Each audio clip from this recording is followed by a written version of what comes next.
నియోజకవర్గ ప్రజలందరూ ఈ అవకాశాన్ని సద్వినియోగం చేసుకోవాలని చెప్పేసి కోరుతున్నాము. తర్వాత వచ్చేవారు ఎవరైతే కంటి వైద్యం చేయించుకోవడానికి వచ్చినటువంటి వారు ఆరోగ్యశ్రీ కార్డు, తర్వాత వారి ఆధార్ కార్డు, జిరాక్స్ కాపీ ఉంటే చాలు. జిరాక్స్ కాపీని పెట్టి అక్కడ చూపించవలసిందిగా కోరుతున్నాము.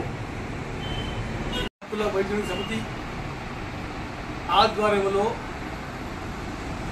కర్నూలు శాంతిరామ్ వారిచే ఎంఏ నందు ఉర్దూ గారు ఫంక్షన్ హాల్ నందు ఉచిత కంటి పరీక్ష చేస్తున్నాము.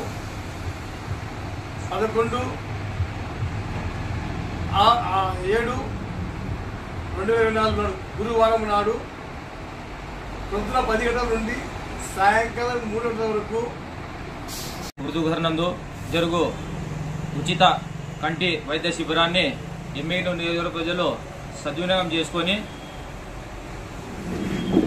పరచుకోవాలని ఈ వీడియో ద్వారా తెలియజేస్తున్నాం.